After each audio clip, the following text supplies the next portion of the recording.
I want everyone to be But happy. love doesn't keep relationships. It doesn't. Compromise does. Communication does. Compassion does. That keeps relationships. That love kind of flows in and out. Like some days, if we were in a relationship, I might love you, be like, you know what? Other days, you might get on my nerves. Absolutely. But you know, one thing, I have that compassion for you. You're like, if you're my friend, it'll work out. But we're not going to love each other every day. Absolutely It's not. Welcome to the I Am Worthy podcast, where we don't believe in choosing between this or that, but instead we are worthy of it all. I am your host, Brittany Noel, and despite being a licensed therapist, I know better than anybody what it's like to struggle with the doubt and fears behind the pursuit of your success in life, love, and your purpose. So join me as I uncover the secrets to becoming unapologetically worthy so that you can have, do, and be all things. Welcome back to the I Am Worthy podcast. I am your host, Brittany Noel, and you guys know that I am with you on this journey as we are uncovering what it means to be unapologetically worthy in every area of our lives. And y'all know February I have designated to be the month of love, because at the end of the day, we are all worthy of real love. Authentic love, unconditional love, any kind of love you want, you're worthy of it. So I am excited about today's episode because I have a very special guest on the show today, you guys. Please join me in welcoming Darrell Arline, who is an author, a coach, a therapist, and a mentor, you guys. I am so happy to have you on the show. Thank you. First of all, I just needed the male energy here. Yes. As we journey on this month of love, because we cannot have the conversation about love and not and have a male voice. Definitely true. So thank you for coming. No, thank you. So for the people who don't know you, tell me a little bit about your background. Well, my name is Darrell Arline. I'm actually from New Orleans. Played football at the University of Miami. I went to University of Houston. Got my degree in social work, master's.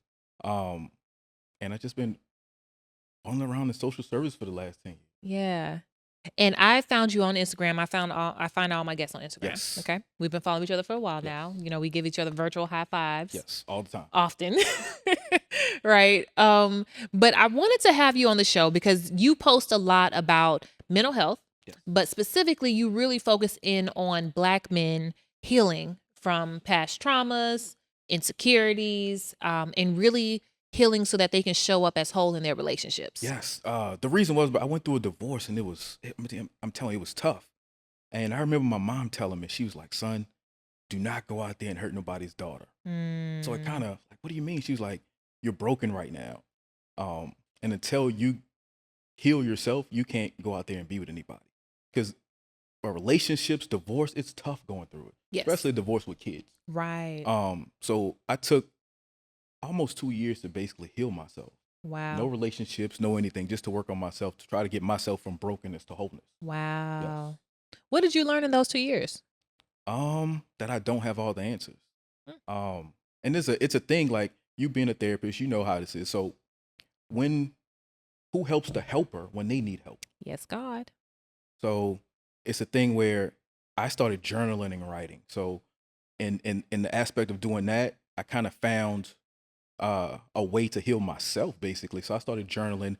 One of my friends asked me to go on a 40-day fast with him. I'm like, that's kind of extreme. But to get things, you have to do extreme things. So I did a 40-day fast with him, and I wrote a Bible verse down for every day of the fast. And that's kind of how my first book looked. Wow. Please Forgive the Black Man came in existence. Right, right.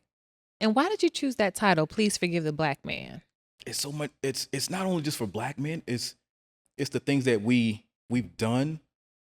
Fatherhood, divorce. It's just jail time, like just things like that we just need healing from. And I think we put too much emphasis on the Black woman to actually run the community when it should be us. Listen here. So listen, and it's tough because you always hear Black women talking about how they have to be strong, but that's our job. When I tell you, okay, so as a coach, one of the things that I specifically teach women in my group, there's a section where I specifically teach feminine energy for that reason. Because especially, I grew up in a single parent household, mother, she had 5 kids. So for her to be hard and to be tough to get it done, to make sure, everything was taken care of because there wasn't a father figure in the household. think everything fell on her. And if it didn't get done, it didn't get done. Yeah. But as women, we adopt that mindset. Okay, well, I need to take care of everything. And then we take that into our relationships. Yes. And it shows up sideways. It definitely does. Have you ever noticed that after a woman goes through trauma of a relationship, the next guy in that line of the relationship will get like so many, well, I'm not doing this. I'm not doing this. Jesus told me to do this. He told me to do that. And it's kind of those things where I talk to women about oversharing in the beginning. Yeah. Some of them do. Men do it too. Too much oversharing. Mm-hmm. But definitely when you start in a relationship or starting to date somebody, you definitely want to overshare a little bit and state that what you're looking for. Absolutely. So either they can stay or they can go. Right. If you don't make that available in the beginning, I mean, you're setting yourself up. Right. I want to talk about how, as women, especially being, a helper, most of us have very big hearts. We have very nurturing hearts. And there is this cycle that I see completed for many women where we are going into relationships with men who are hurt, who are broken, who are damaged. And we don't see them as a damaged individual, but we see them as they just need my help. If I could just, I can show him, I can teach him. What do you say about that? At a certain age, you have to stop dating for potential. I would say 20s, yes. When you come into your 30s, that potential got to go out the window. Like you got to date for stability. You got to date for somebody that's compatible with you.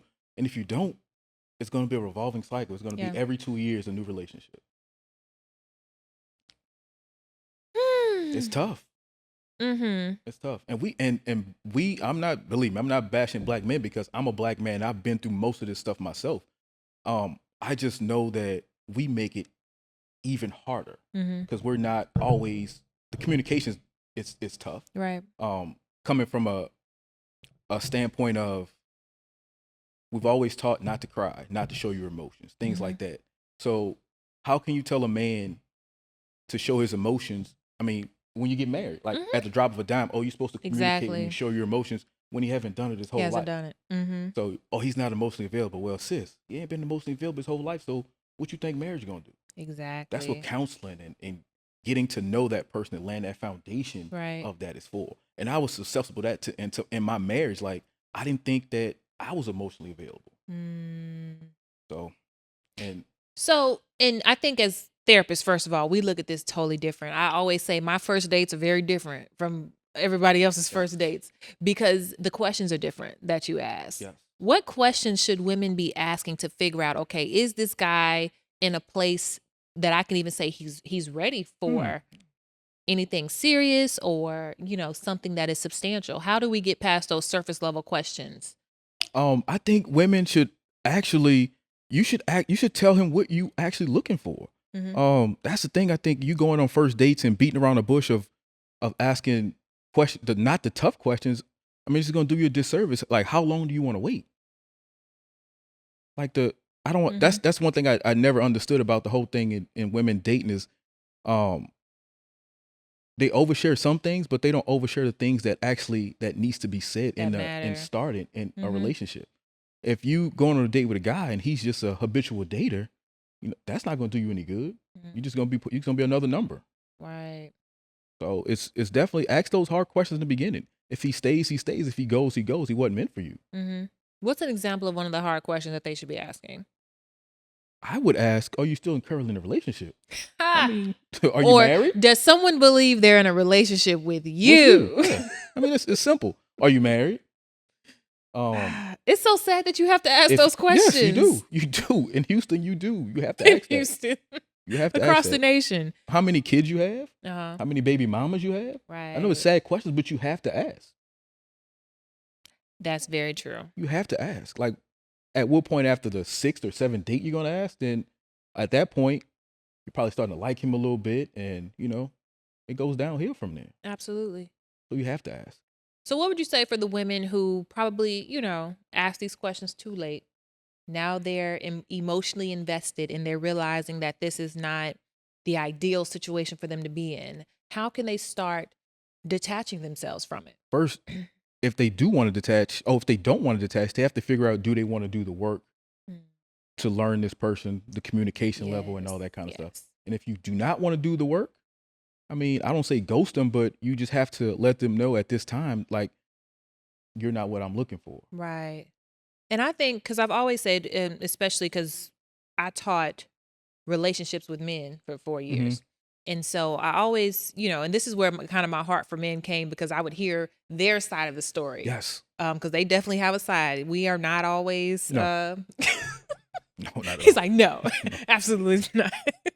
But I always tell people, because one thing I don't want people to think is that the expectation is that you're coming into this relationship 100% perfect, that you're going to be 100% whole, that there's a level of your growth that happens in the relationship. Yes. So it's not that we are looking for perfect people, right? But you have to understand someone's capacity and whether or not they have capacity. Or where their window goes. Like, your ceiling might be here and his ceiling might be there. Are you willing to compromise that window being halfway open and knowing that window can never get to your window? Absolutely. Are you willing to do that? And then if you're willing to do it, don't complain about it 2 years down the line of that same space that was already there in the beginning. Gap. You haven't changed. You're not growing. We want different things. When, it was there in the beginning. You knew in the beginning. You in that, I can change you. That doesn't work. It doesn't work. It doesn't work. No. So in men or women. No. I don't believe people can change people at all. No. And I think the healthy relationship is someone who identifies, agrees with you. Okay, I do see the gap. What can we do about it? Yes. And that's where the work comes in. So, and I always say 2 imperfect people can make the relationship perfect if both people are willing to do the work. Yes. And that's where the love comes in. Because, I want everybody to find love. I want everyone to be happy. But love doesn't keep relationships. It doesn't. Compromise does. Communication does. Compassion does. That keeps relationships. That love kind of flows in and out. Like, some days, if we're in a relationship, I might love you, but like, you know what? Other days you might get on my nerves. Absolutely. But one thing, I have that compassion for you. You're like, if you're my friend, it'll work out.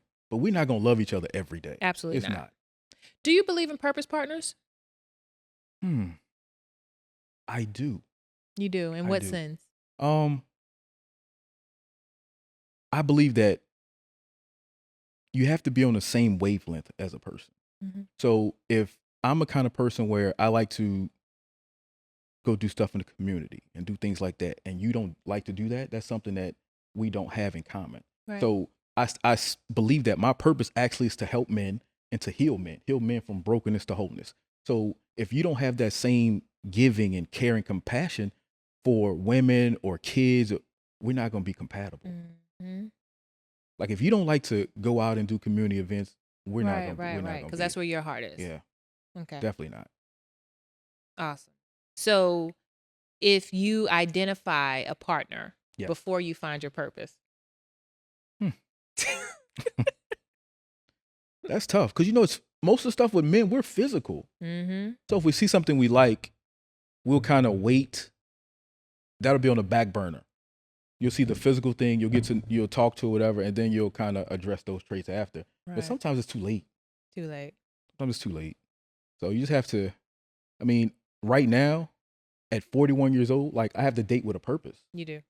Like, if you don't date with a purpose, you're just going to find yourself in that cycle. And I'm not trying to be the old dude in the club, dancing in the mirror by myself, Please don't. It's not cute. We talk about y'all. Yes. And we see this in Houston and Miami and everywhere I go, you see that old dude in a suit dancing in the club by himself. I ain't trying to be that guy. So let me ask you this. When we are out here getting to know people and making the determination to invite these people into our lives, if you decide to do that, what things should we be prioritizing? My first thing to a woman that's starting to date somebody is that he has to plan for you. So if he doesn't, if I call you on a Thursday and say, let's go out on a Thursday, he didn't plan for you. So you want to go out on a date with somebody who plans for you. When I tell you, that is one of my pet peeves. Like, if I want to go out on a date with you, I'm going to tell, if it's Thursday, I'm going to tell you on Monday. I'm going to send you a calendar invite to your phone. Wow. So, you got to be willing to, even though you probably want to go out with him, you got to be willing to say, no, you know what? I'm busy right now. But if you ask me in a couple of days, maybe, I'll be available. Yeah. That just blew my mind, because that reminds me of something I say all the time. and it's on a smaller scale. But this is how like you can tell whether or not someone is ready. Yes, Because I always say that a man prepares for a wife before the wife ever shows up. definitely. So when a man is serious about finding a partner, not even that you're it, but when he has identified himself that he has a vacancy for that in his life, he's already created a plan for that person. So if when he identifies that it's you, you will see the plan He'll have unfold. once he identify that that it is you, he'll have a whole 2 week planned out. You won't even know it. Oh my God. It's the truth. And it's the truth. And I've always said men who do not plan for you are they are intrigued, but they are not invested. Yes. And this is lessons that I learned not in social service. This is lessons that I've learned like from my Life. mom. Like some of the dudes that I mentor and talk to, they don't even believe in chivalry, like opening car doors. No, they do not. They don't. And it was something I had to learn also. Yeah. But it's something that as a man you have to, because women, one thing I've learned about women, they like the small things. I mean, all the gifts and lavish stuff's cool, but they still like the small things. Right. And I think what you said speaks volumes because it's like to know that you plan something, again, that gives me permission to operate in my feminine energy. Yes. Because if I have to figure it all out, you're putting me in my masculine energy. And as an independent woman in 2021, I can do it. Yeah. But understand I don't want to. So I'm saying, why do you want to do it? I don't want to. That's what I'm saying. You don't. So You if shouldn't have to. So when I invite a partner into my life, that's the vacancy that you should Yes. be able to fill. So that's what I always tell women is that if you're in a relationship that keeps you in a masculine standpoint, you don't feel safe. Definitely not safe. And And that's the worst thing in the world for a woman to tell you, you know what? I don't feel safe around you. For a man, that's like that. I think breaking up is easier than that. You telling me you don't feel safe around me? That's tough. define safety for me. I'm not talking about financially safe. I'm just Mhm. talking about mentally safe. Right. Safe. Like I don't trust my heart, my emotions around you. I don't feel safe around you. Because I And you might give you something and you're going to take it. absolutely. And what are you giving back? Exactly. You guys got to start asking for something back. I'm not talking about money, monetary. No. I'm just talking about something, just something back. Like if we sitting here, let's have a meaningful conversation. Exactly. And we don't do that. Right. And then we expect men to just turn on the switch Right. once we jump into a relationship or get married. Absolutely. And I will say it's definitely two-part, right? And this is where, I get kudos on this because I don't let women off the hook because I do tell them that in order for us to make not a demand, but a request, that in order for us to make a request that he come into that space with me, I have to create a safe space for him. Yes. And that means that one, I do have to show up in my feminine energy, but I have to show him that whatever vulnerability he gives me, it will be respected and trusted, that he can trust me with that piece of him. And, I have seen women who have used that vulnerability against men. Yes. And then we get mad when we say, you're not available. Yeah. So what do you think women can do to help create a safe space for a man to be vulnerable? With that, first, the whole thing of when a man tells you something, use it against him. If you do it one time, It's over. It's over. To be honest with you, They never trust you ever again. He'll never trust you with anything, and that breaks down the walls of communication automatically. Automatically. I don't care how much you love him. He will always remember when I told you that. You know what you did? You told me this, this, and this. Mm-hmm. And I learned in my marriage that oftentimes when somebody comes to you, they don't want you to have all the answers. They just want you to listen. Absolutely.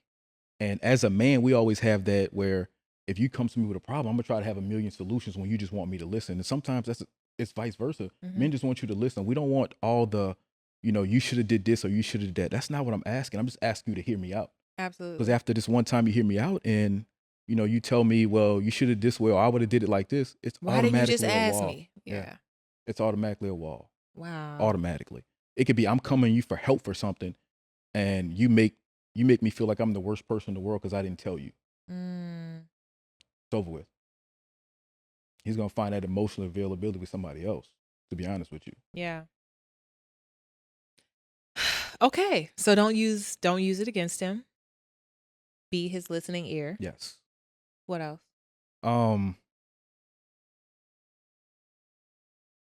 I would say to some women, for them also to be acceptive of what he's saying. Mm-hmm. So if he's telling you something, even if it's hard for you to hear, let him speak. Yes. Because as a man, sometimes we think, you know what, this happened, and if I tell her, she'll be crushed. But if you wait so long to tell her, it compounds. Mm-hmm. So I would just say to him to ease up sometimes, Mm-hmm. because it's when a man comes to tell you something that's wrong, you know he's at his wit's end, or it's bad. Right. Because we just I don't know how to say this. Like, It hurts your ego. it definitely does. It's a blow to your ego to come to the woman that I'm supposed to provide and protect for and tell her that Yes. I dropped the ball on this, or I can't make this happen for you. Or you're dealing with a woman that's everything is mine. So if when you are married or we're dating and everything that comes out of your mouth is my house, my money, my this, my that, I'm not gonna feel comfortable and share anything with you. No. Because you're that goes to emotionally available. You're not emotionally available. Everything for you is about you. Right. So who wants a person that's selfish and always about them? Because y'all don't want that in a man. No. No. So, and the thing about relationships and things like that, when men and women go to therapy, have you noticed that if a woman hears something in therapy that they don't like from a therapist, they don't want to go back to the therapist again? Oh, I have. I'm a therapist. I know. So do you notice that? Like, if Yes. the woman doesn't like, if the therapist agrees with anything the man said, you know what? I don't like this therapist. Yes. And it's unbelievable that you see this all the time just by telling the truth. Mm-hmm. And that comes with one, and this is why I'm always an advocate for women knowing who you are, because one of the reasons why that happens is because I'm so uncomfortable and insecure with my own shortcomings that having someone else confirm them for me is very uncomfortable. Yes. And then you're confirming it in front of my spouse, who in my head I've deemed it's him against me. And so it puts us in this dynamic where it feels like I'm losing. Yes. And I'm like, I tell people all the time, how are you in a relationship and you're losing when y'all are supposed to be on the same team? Sometimes it feels like a competition. It's a competition sometimes. Like, oh, you were right, he was right. And that's sad. And That's it becomes tough a way tit for tat. tit for tat. And in that environment, all you're doing is waking up every day to destroy the person you say you love. You love. Yep. Looking for the opportunity to destroy the person you say you love so that you can say I was right, or I got the last word. Or they'll look like you said, look for small things. Mm-hmm. Well, you know what? When you walked out, you didn't close the garage. Right. Okay, if you didn't see I closed the garage, can you just hit the button and close the garage for me? Simple fix. Can you cover me? And that's, oh gosh, I can go on that all day. I'm not going to. So what would you say? How can we start repairing relationships? If because I understand that if these issues are present by the time you get into the relationship, you're already late. So this is why I advocate for women while you're single to do as much work as you can, so that when you're entering the relationship, you're not learning how to communicate. You're not learning how to be vulnerable. You're not learning how to validate. Like, those are things you can learn before he arrives. Yes. Right? So what can we start doing to heal the relationship, for sometimes even before you get in the relationship? A big thing with that is with men and women is self-care. Like, you Mhm. have to do the work yourself. Like, I can't go into a relationship expecting you to heal me. Mm. So you have to do that work yourself. And while you're in the relationship, I believe you should take time out for you and your partner just to sit down and talk, at least for an hour. Like, you get into a routine if you're married or if you're with somebody, they come in from work, you guys say hi and bye, and it's like your roommates. Yeah. So you want to sit down and talk to that person as much as possible. And another thing, I believe not only in marriage, but in relationships, you guys have to set goals for each other. You have to. You have to have relationship goals. You have to have financial goals, because you have to know these things before you actually Right. get heavy into a relationship. Right. Because you don't want to learn these things out after you get married, after you've been with this person so long. So I definitely believe setting goals and it doesn't have to be 20 goals. It could be one monthly goal that you guys share in common. Maybe taking you on a date every other week. Mm-hmm. Just small things like that Right. that society has gotten where we don't do that anymore. Mm-hmm. I mean, with COVID and everything like that, it's hard to date anyway. Mm-hmm. And I think women have to hold men accountable. Yes. That's one of the biggest things. Yes. If I ask you on a date, I'm not gonna ask you a date over text message. I just think that's just not one of the things I would do. And women let small things like that, they let it constantly fester. So it becomes that, then it becomes, okay, well, we're not gonna do nothing this week, but I'm gonna come over. Like things like that, you have to set boundaries on. What is the standard? And definitely and one thing, boundaries is so new for a lot of people, but I call it, they're in learning who you are and how you move in this world. It's called having, processes and procedures. Yes. There's a certain way Brittany moves. I remember you saying the prices went up. Prices went up, okay? And every time I uncover a new level of who I am, my value goes up. It should. So as my value increases, what's the investment that is required to enter my life increases. And from men, I get, good and negative feedback about that, because they think that for the men who are not on my level, think that it's monetary that I'm talking about. It has nothing to do with money. It's everything about how you approach my life. Are you coming into my life to add value? Are you coming into my life to make me laugh, to make me smile, to take something off my plate? Like, I've managed 3 businesses. What are we doing here? I don't have time to text you all day. What are you bringing into my life? Come over and take the garbage out. Take the trash out, sir. I'll offer. Uber me a meal, something. like, to let me know that you see me and you care for me. Right. And I think that one of the difficulties for men today is learning, how do I date the independent woman? Because it's not that we don't need you. We just don't need you in the way that you think we do. And so learning that to add value into my life, a woman like me, you're not coming with a paycheck. You're not coming with money, but you're coming with affection. You're coming with quality time. You're coming with, what do you need today? And that requires a level of service. Yes. And some men are not willing to be of service. They want a service, but not the service you want. They want quick service. It's like anything else. It's like an investment. You want a quick return on your investment. Mm-hmm. But that's not quick returns on investments. Those usually something's wrong with those. They're not substantial. Yeah. And I had someone commented on one of my videos. There's a guy, and he was like, because I was talking about, I forget, return. It had to be something about ROI. And he was like, well, what do we get in? What is our ROI on the investment? Because the video was, is he an investor? Gotcha. And he said, well, what's the ROI? Why it's not just a one-way street. And I was, polite. And I was like, I get it. I said, I never advise a man to invest in a place that does not yield fruit. I said, but if you are investing in a good woman, the right woman will always give you a return on investment plus some. You have to water the grass, though. It's not immediate. It's not immediate. Yes. And if it's immediate, you don't want it. Exactly. And what really solidifies whether or not you get the return on investment is what level of safety did you give her? Because a woman who feels safe in your presence will give you everything. Anything you want. Everything. And if she doesn't, it's rough sailing. It's rough. It's rough sailing. And we have to make it more successful for them to actually feel safe. Absolutely. And I'm talking about me, like, it's been time in relationships in the past, marriage, that I can remember not making my spouse feel safe. So it took me getting back to who I was, doing the work on myself to get back to who I really was.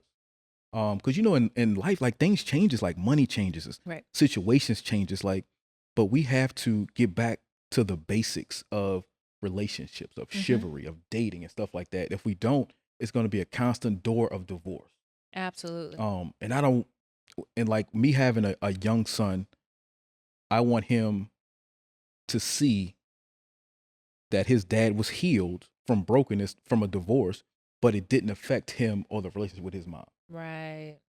Because I want my son to see nothing but positive between me and his mom, even though we're not together. Right. And I think that's key too. Like when people have kids and things like that, it's always like a love-hate relationship. I mean, I believe in life and like relationships. You're either an obstacle or you're a bridge. And I chose to be the bridge. Absolutely. So that's one of the things that we just have to work harder on, especially as Black men. Mm-hmm. Like we have to be fathers to our kids. We have to Mm-hmm. be husbands. We have to be sons. Like we have to get back to doing the small things. Right. Definitely. So you gonna keep working on the men. I'm gonna try. I will keep working on the women. But I think, it's all about healing. And I think a lot of times it's adults healing from what didn't happen in childhood Yes. and trying to fix what didn't happen or what wasn't received in childhood so that they can become the adults who love appropriately. Um, and from a place of service, Yeah. And not a place of competition. Gosh, And yes. it's to be honest, for Black men, we'll never catch up to you guys. Just to be honest, like you guys are the most educated. You own the most businesses. Like it shouldn't be a competition of trying to catch up with you guys. Mm-hmm. It should be a competition of what can I do to complete your life. It's partnership. It's a partnership. It's partnership. And what's crazy is Black women have never said catch up to us. But that's always our thought. Pride and ego. Ego. Definitely right. pride. But a Black woman has never said catch up with us. It said be with us. Side by side. Be with us. That's all we've ever said is be with us. We've never demanded. Even the women who come from a masculine standpoint say, okay, he need to have this and he need to have that. You will find the man with everything, every education, every degree, every comma in the bank account and still be unhappy because that has never been what satisfied us and fulfilled us. But we wanted you to be with us when we're successful, when we're not successful, right? Because we don't measure we've never really measured our worth by success. So yeah. And for all those people who, I love being single, like that's a lie. It is. Like who wants to be single the rest of your life? That's not true. Like if I have something good that happens at work and I come in and I come into my house nobody to share it with. I don't have a dog. I have none of it. It's crickets. You got like, who wants that? Who wants that? Yeah, and I think that's the reality that people have convinced themselves of, because I do believe that you should be content in your singleness, but to be totally happy would mean that you no longer value community. And we're human beings. Yeah. We were literally designed to live in community and to have that intimacy. So I'm not gonna, and I always say that's an act of self-betrayal, was when you tell yourself you don't need something that you're designed to need. Yes. Everybody needs companionship. Everyone needs companionship. That's why people have, if you don't, dogs and cats, well, if you didn't, man's best friend. Because you want a yes, best friend. We want definitely. best friends. So I don't believe in that. I think everybody wants to be with somebody, but I think it's prevalent that you have something or somebody in your life. Yeah. To share those good times and the bad. Think about the bad times. Like bad things that happen and it's nobody. No one. Yeah. And then some of us, men, women, we burn so many bridges till you've actually the reason why you don't have anybody. Absolutely. It's deep. Thank you. You're welcome. I have enjoyed this conversation. I feel like we need to have a part 2 because I think there's just so many different ways that we can take this conversation. Yes.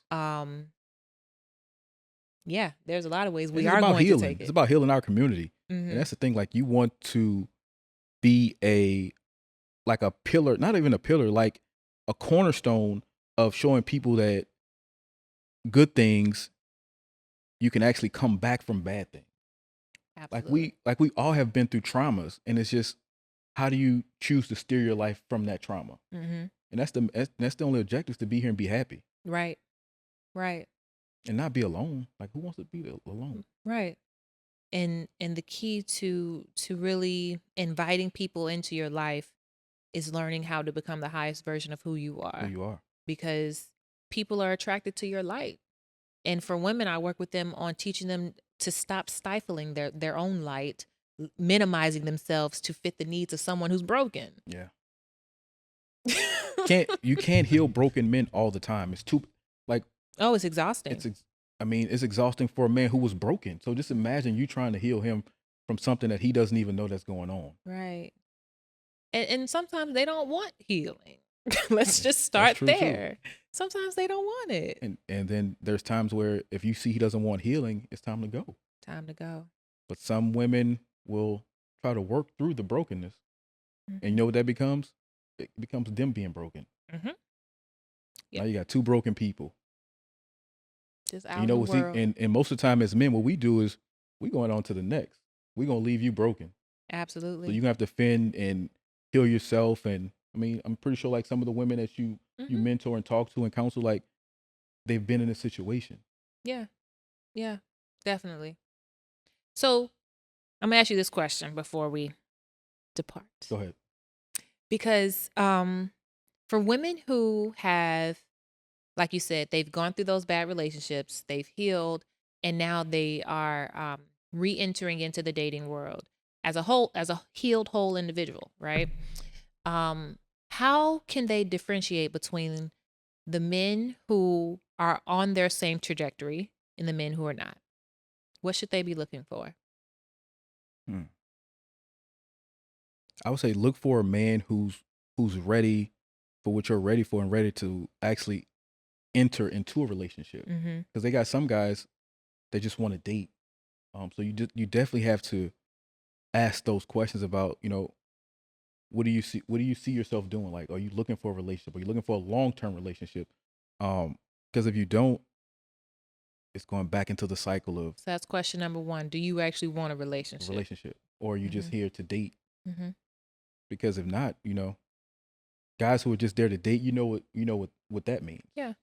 And it's up to you to make your own decision. Yeah. And as a man, we have to start telling women that also, like, give them The the grounds option. and the options to do what they want to do. Like, if I'm not here for a relationship, I'm gonna tell you I'm not here for a relationship, and you make your decision. Yeah. And we don't do that enough. We just stay there till we get what we want. Then it's over with. Mm-hmm. Right. Definitely.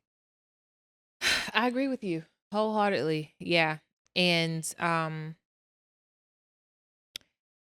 ladies, if they do tell you what they want, believe them. It And, ain't changing. and you want a man, you want a woman or a man who's purposeful in Yeah. their dating. Don't just be dating just to date. No. Mm-mm. And that goes back to the vision. He will have a vision Yes. before you show up. And you'll know at that, if he prepared for you for that date, you'll know. Mm-hmm. If it was just, I text you, let's go out to dinner tonight. In my mind, if I was a woman, I'd be thinking like, wait, was I the first option? Second Did option? somebody Did cancel? somebody cancel? They don't think like that. Some of them. All right, y'all. Listen, look, I know he done stepped on somebody's toes today. So thank you so much for coming. You're welcome. Because I know everybody's going to go and flood your Instagram and get your book. So where can they find you? My Instagram is author Darrell Arline. My website is darrellarline.com. And on Facebook is Darrell Arline. Awesome. And your book? My first book, Lord, Please Forgive the Black Man, is available at Amazon and Barnes & Nobles. And my second book actually comes out February 22nd. It's called Black Credit, White Market, Repair and Rebuilding Credit in the Black Community. That's my second project that I was working on. So just trying to heal my community and myself. I'm still a work in progress, though. Awesome. Thank you so much for coming by on the Thank show. you. I have enjoyed this conversation. We will be having a part 2, you guys. I'm letting you know up front. Because this is a topic that we have to explore. Yes. Continue to explore. So thank you for sharing. No, thank you. And being transparent. Yes. About your journey. It's tough. Like, as a man, you almost have to come to grips with being transparent one time. It's like you're living in the closet, living in the dark. Yeah. So that's my thing, just improving myself and helping Black men along the way. That's all. Absolutely. Thank you. You're welcome. So you guys, this has been an amazing episode of the I Am Worthy podcast. I thank you so much for tuning in with me. Make sure that you like, share, comment, and send this video to everybody that you know needs it right now in this season that they are in. Until our next episode, you guys, I will talk to you guys later. That was another episode of the I Am Worthy podcast. If you like what you heard, please comment below and tell me how this content is helping you. Make sure that you like, share, and subscribe to our YouTube channel. I am so happy to be with you on this journey as we are all becoming more of ourselves in every area of our lives. Until our next episode, I will catch you guys later.